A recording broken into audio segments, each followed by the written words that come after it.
Welcome to Reblogatog 21. Blackjack! I would rather be at Gen Con, but I am here bringing you another fine episode of Reblogatog, number 21. He's excited. Welcome to non-Gen Con. We would have skipped this week. We would not have been doing a Reblogatog. We would have been in Indianapolis. We're giving you a bonus. Thank you. I hope you appreciate your bonus. Is that our anecdote? That's enough anecdote. There's no Gen Con. Yeah. There is no joy in Mudville this day. Because there is no Gen Con. Alright, so we're going to jump into it then. Sorry, didn't want to bring everybody down. We'll try to pump you up.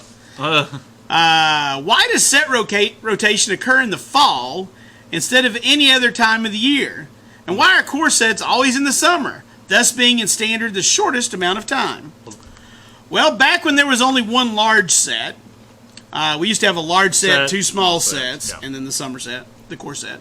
I believe we wanted it to go on sale in the fall so it would still be on sale for the holiday season. The core set became a summer thing because that's a slot we had open. They did 4 a year. Right.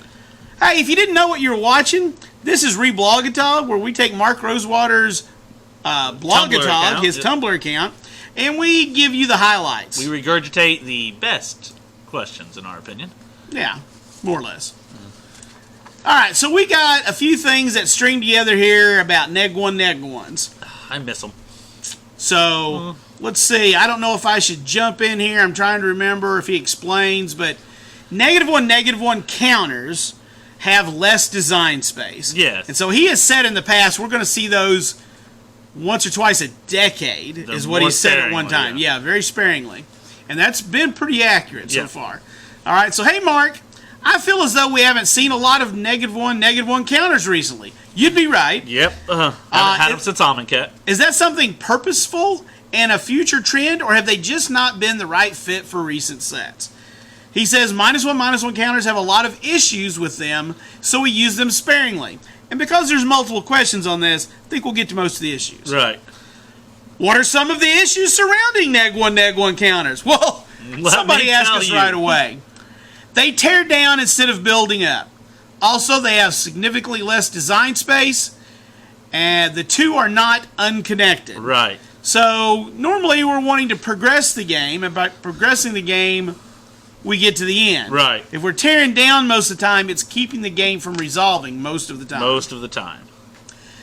Howdy! Some people are talking about -1 counters, and it got me curious. There are cards that do stuff like creatures with a +1/+1 have trample. Think we'd get stuff like that, but for -1 counters? We can, but it's less relevant as there are less creatures with -1 counters as they kill creatures. Yep. And they're on average smaller and thus less synergistic with effects that can be granted. Also true. It is all true. And the last one on the -1 he goes over that answer I just gave Right. him. And someone says, could you make it negative effects granted by -1 counters? In other words, can't block, has defender, and so on? The issue is -1 counters are already a big drawback. So making them a bigger drawback... Yeah, I am in the camp of people, if you ever see online, there's a big camp of these people. Where is our Jund -1 commander? We want it very badly. And Amonkhet block, you gave a Scorpion God, who is awesome with -1 counters, and you gave us a Patra, who is awesome with -1 counters. We want to play them together. We really do. Well, and we see this a lot on Blogatog. People who like a certain niche thing, sometimes it'll just hit like this, and we'll get a lot of it. We're about to go into a thing that is pretty deep here. Yeah. So bear with us. If you haven't heard already about set boosters, we'll be talking about them a lot more in this week's chatter that we're going to be doing at the end of this, because we're trying to slam this in before 9:30. Right. And then we'll be going live with Chatter of the Squirrels. So go watch that, which will have been canned by the time you can watch this. Right. Set Boosters is a new booster that's coming out with Zendikar Rising, and they're just configured differently. Yeah. And so we have a bunch of questions about that. So rather than go over what they are, I'm going to see if the questions just lead us to all the answers that we need. So the very first one is... Wasn't the... Yeah, okay. I was just making sure it didn't start on the other side. Yeah, no, I gotcha. Mark, do you believe that the mystery booster could have still happened without the straight pickup method, assuming a longer development time and or a more expensive price tag? And he says not in a realistic way. Now, the reason I'm telling you about this and lumping it in with the other is that in the new set boosters, there is a 14th slot called... The list. There are cards off the list. It's the... well, it's actually your add token slot. Hold on.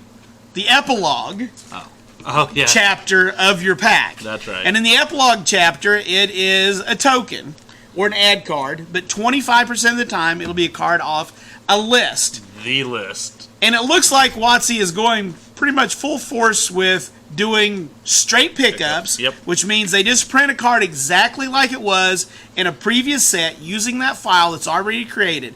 They don't change the wording, they don't change the art, nothing. Nope. They just put that little Planeswalker symbol down there in the bottom corner like they did in Mystery Boosters. Right. So that's why I'm bringing that up. That is a new piece of technology they're using, and a lot of these questions are going to talk about that. Right. And how people like or I don't know if anybody likes it or dislike it. All right. I've seen a lot of anger towards that little bitty symbol. So anyway, in that last slot, there's a 25% chance you can get a card off this 300 card list. The list. Yeah. I'm disappointed that the list in set boosters is just good stuff, not tied to the themes of the set. You could have found 300 Zendikar reprints to put there, and I would have been much more excited about it. Any insight on why it was done this way? Well, I, for one, am glad they didn't put 300. Yeah, there are bits of bad Zendikar cards. I know this is the sixth time we've been there, but come off it. Yeah. 300 cards are too much to be able to do themes like that with all the cards. A small subset will do that. Note that the majority of the list stays the same from set to set. Right. So this is another way WotC is able to give us reprints. Yeah. If you look at it that way, it's another way to give us reprints. They showed us 3 cards off the list, but the only one I can remember now is the common, and that was Muscle Sliver. Muscle Sliver, Cloud Goat Ranger, Yep. and Pact of Negation. Pact of Negation was the big one, yep. That was the rare. Can we please stop with the cards that look just as they were thing? It makes it way more difficult to determine where each card came from. We do that because it allows us to get access to a lot more cards. Yep. Mystery boosters and the list would have to be significantly smaller without straight pickups. And we're going to talk about that more in a little bit. Yeah. There's several questions with this. Hi, Mark. I really like the idea of set boosters. Is this product going to have a test run in Zendikar only, or will it be seeing it for the winter and spring sets as well? This is planned as a thing going forward. We're not losing anything. We're just adding the set boosters. Right. Just adding those in. Can we have the list for the future indicate what set it came in rather than the Planeswalker symbol? So instead of that little Planeswalker symbol, they're wanting a new symbol down there in that place for it. Right. As it's a straight pickup, the original expansion symbol appears on the card. There is a Planeswalker symbol in the lower corner like Mystery Boosters. So that's a no. Yeah. That's a no. He doesn't straight out say that, but that's a no. Right. I believe people are worried they won't be able to tell these cards from Mystery Booster cards. Or I don't. You know, I can see where some people who are very big into the collecting and everything, there's lists out there. Yeah. They're going to provide us a list of what's on the list. And we've got the Mystery Booster list. So I get it. Don't get me wrong. I do get it. But I don't think it's that big a deal. I don't either. What I meant was, can we have the set symbol, a.k.a. Rise of Zendikar? Well, it's Zendikar Rising, but okay. Right. Where the Planeswalker symbol would be to indicate what set it came from. No, it's going to stay in the normal expansion symbol position.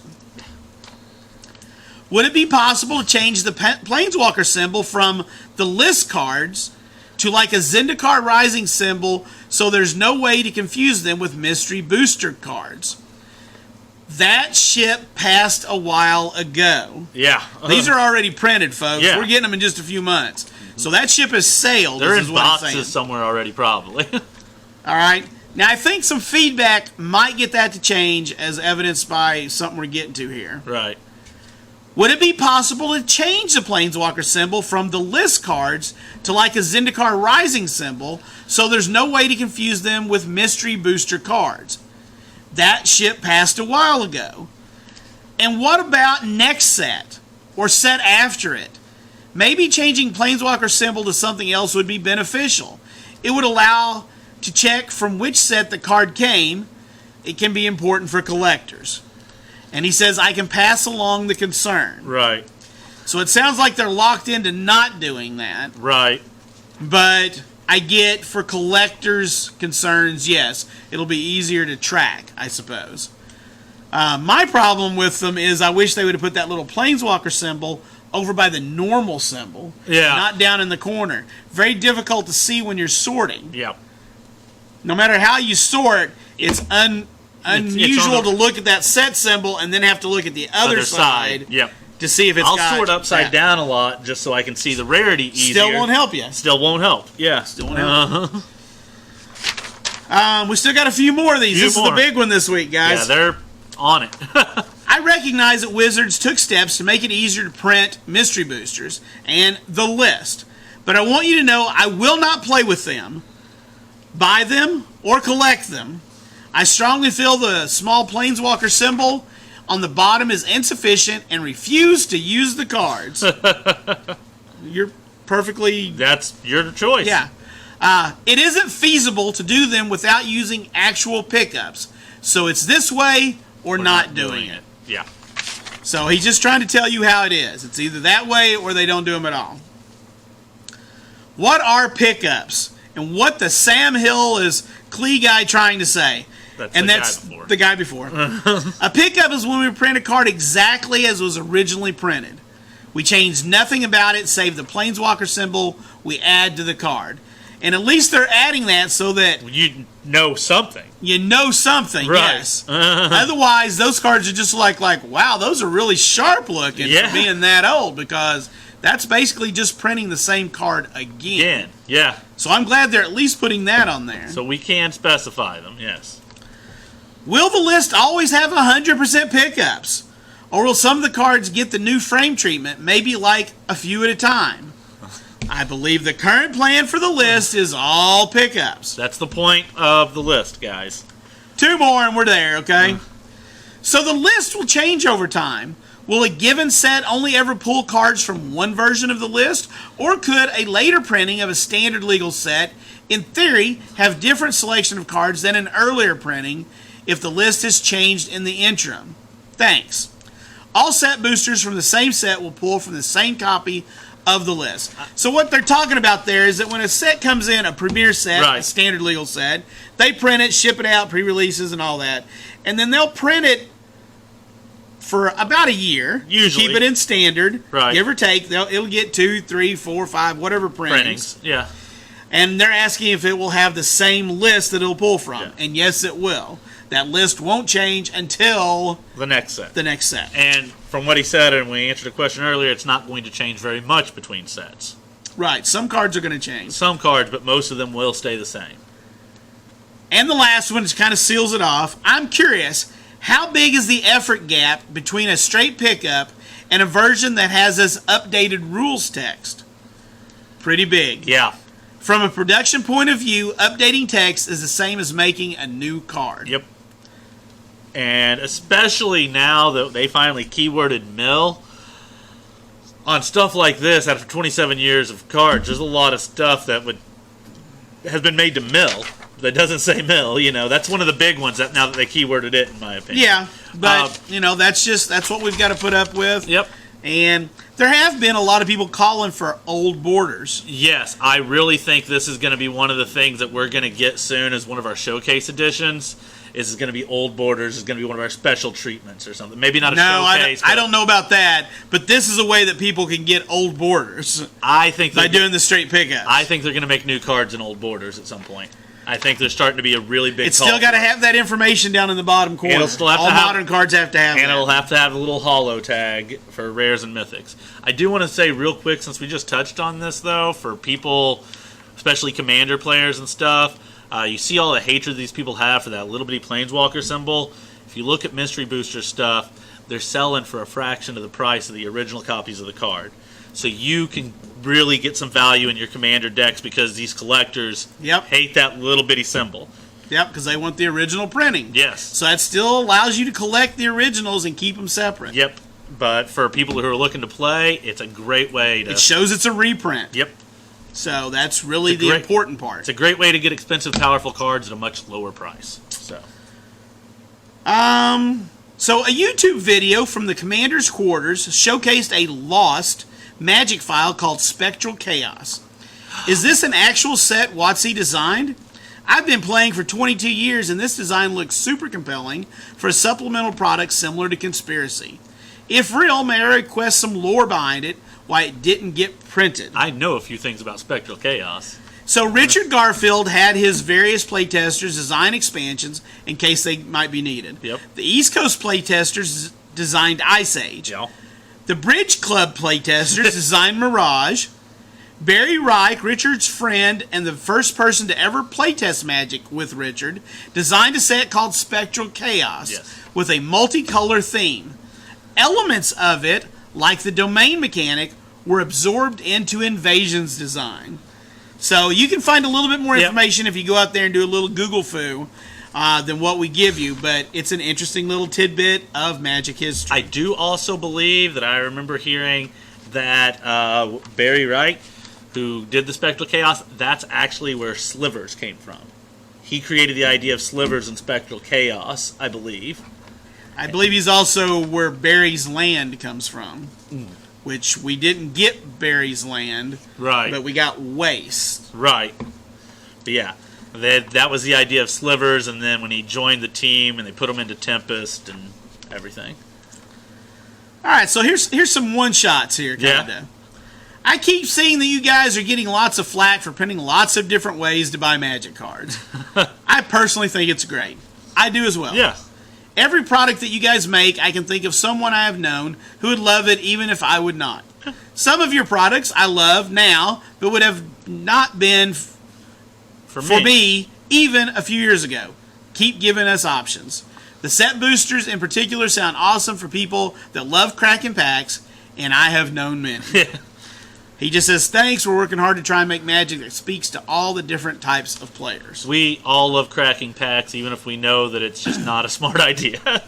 It's... So, one of the things that got spoiled with the Zendikar spoiling, if you watch the video, I shared that up today. I'm trying to figure this out, too. He mentions in there that he designed a series of 6 dual lands several years ago, and they're going to be in Zendikar. So somebody has 6 dual lands. I won't ask for more details, but I heard that correctly, right? 6 dual lands? I did say 6. So 6 dual lands. I'm kind of at a loss. I don't know what that is either. I just don't know. I was going to try to figure that one out, but it just doesn't. There's 10 colors. There's 5 colors, 10 color pairs. And there's 5 colors, so you can get 10 2-color pairs. Dual lands normally have 2 colors, and there's 10. So how do you get 6? We're leaving somebody out? It doesn't seem like we'd leave somebody out. I don't know. I just don't know.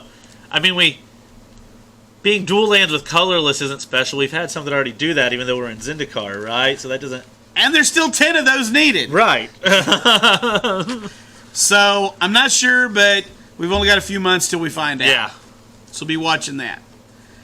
Hi, Mark. Why are the new set boosters more expensive? Aren't they the same number of cards? Actually, they're fewer. Yes. There's 14 instead of 16 pieces of cardboard in them. But anyway, once again, listen to the honesty. There are less total cards, but a higher percentage of rares and mythic rares. Mm-hmm. The intent is that if you spend the same amount of money on set boosters or draft boosters, you'll end up with the same amount of rares or mythic rares. Yep. So in other words, we're selling you cards. Yes. And this is the price. Yep. But we're trying to put value in there for you based off how many rares you would get. Right. And obviously we don't know a final price yet, but I believe what Maro's article said he expected. I'm not a fan of WotC giving us dollar amounts when they don't have an MSRP. I agree. I didn't do the math to get to the pack prices. I looked at what my distributor was charging me. There's only 30 packs in a box. 30 packs in a box, but it should be pretty close to the dollar that they mentioned. Yeah. Give or take. You're going to find some people that are willing to sell them for a quarter of a penny because they'll make money on it somehow. But, yeah, somewhere in that neighborhood. All right, we got a two-parter. I don't often see a two-parter, but this is a two-parter. So bear with me because his answer is after part 2. So I'm going to read part 1 and go straight to part 2. All right. This was kind of odd. Hi, Maro. I'm teaching a friend to play, and we ran into a design disagreement, so I was hoping I could get your take. I was explaining that when you remove the source of a triggered or activated ability on the stack, the ability still resolves. In other words, if you paid for it, you're going to get it if it can still do something. Right. She understands how the rule works, but thinks that it would be more intuitive from a design's perspective if removing the source of an ability caused the ability to not resolve. In her world, I can see some tracking issues, and I'm not sure. What would happen to creatures with leaves the battlefield abilities, but neither of those issues seem insurmountable? Could you explain why it's better from a design perspective to have abilities stay on the stack if their source is removed? If this question isn't clear, let's say, for example, that I use my Merfolk Looter's ability and my friend bolts the looter in response. In her world, I wouldn't get to loot. Thank you so much in advance. I hope you're having a great day. So after all of that, the answer is the reason the effect still goes off is it creates better gameplay. Yep. Think of it like this. If I throw a spear at you, and then you hit me with a weapon after I've released the spear, it doesn't stop the spear. Yep. Magic works the same. Yeah. That's a really good analogy. That is a really good analogy. I was really down with that. And a little bit of a follow-up. The reason the effect still goes off is it creates better gameplay. I think the question is, from a design perspective, what makes the gameplay better? It's the same reason we don't put counter spells in 5 colors. Shutting down effects is less fun than letting them resolve. Bingo. I think we've already talked about that once. So let's play Magic. Let's play Magic. Let's do things. If we get too bogged down in the negatives, we don't have enough positive, and why would you want to keep playing a negative game? Right. So I think that's it. We're closing in, my friends. That is just about all of it. We got just a few left. About 4 more here. Hi. As of July 2020. That's this month. Who'd you say the most popular Planeswalker is? Is it still Jace? Did Chandra take the title, perhaps? Teferi? Lily? Ugin? A tie among more than one character? He says Jace and Chandra are clearly the top 2, but they've gotten close. So Chandra has been closing on Jace for some time. Quite a while, yeah. I'm just going to remind you that the font on your Magic card is the Balearan font. That's all I'm going to say. I would love for them to call it the Garrick font, since he was the first one that was created and he is the best. But it's the Balearan font. So a Nalar font would be kind of cool, right? I know you can't give specifics, but do you think Unsanctioned did well enough that another Unset is possible? I believe Unstable had 4 reprintings. That seems about right. So yes, it did well.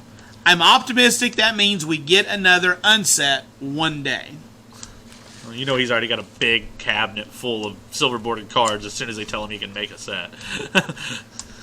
Hi, Maro. When will we know what planes we're going to visit in 2021? Will we return to New Phyrexia? And he just asked, do you all want to return to New Phyrexia? Uh-huh. I think it's time for some Phyrexians in some fashion. Yeah. That's all I got to say. Well, I'm just going to say story-wise, I know we don't get a lot of story anymore, but when we got Dominaria's story on the mothership, they had to work very hard to convince Karn to go after Nicol Bolas, because he wants to go back to Phyrexia and finish what he started. We've got to get around to that we've got to tie up Karn storyline. We'll get there. As others have told, I too feel bundles should have set boosters. So bundles are still going to have draft boosters. Yeah. They're far more used for opening and add it to your collection than limited play. That's true. Although I try every time I sell a bundle to tell people to mini master or play them in limited. Can you consider them for future sets, even if reducing the quantity of boosters or slightly raising the prices? Set boosters are currently an unknown. This is a thing, guys. Yeah. We haven't even got them yet. Right. Once we get a sense of the audience's feeling about them, we can talk about where else we might want to use them. So let's get them out there into the wild and see what happens. Right. It's still too early to really know anything at this point. Our last double shot comes to us on the heels of getting spoiled by the professor this week. Yeah, I love that. Oubliette is returning to the printed magic card. Yeah. I thought... A la phasing. Yeah. It's the simplest way. So if Oubliette is getting errated, does that mean Tawnos' Coffin will be too? Oh, that's an old card.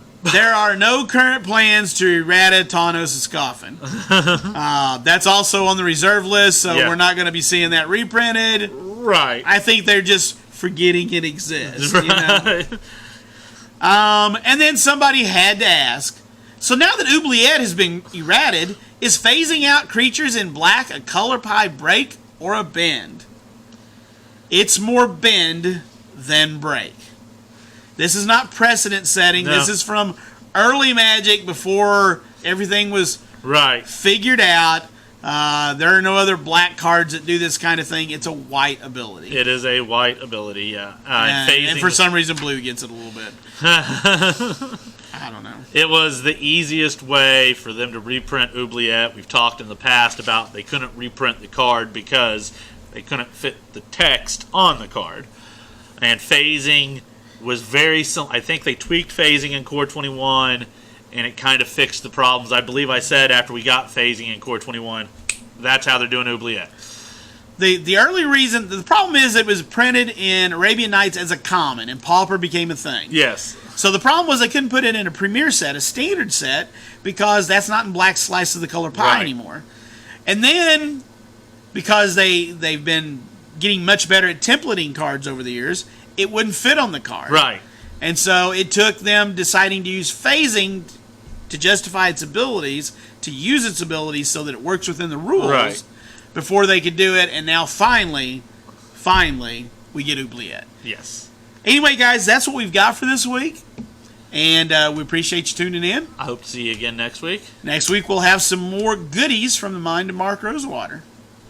Thanks a lot, guys. Thanks. See you next week.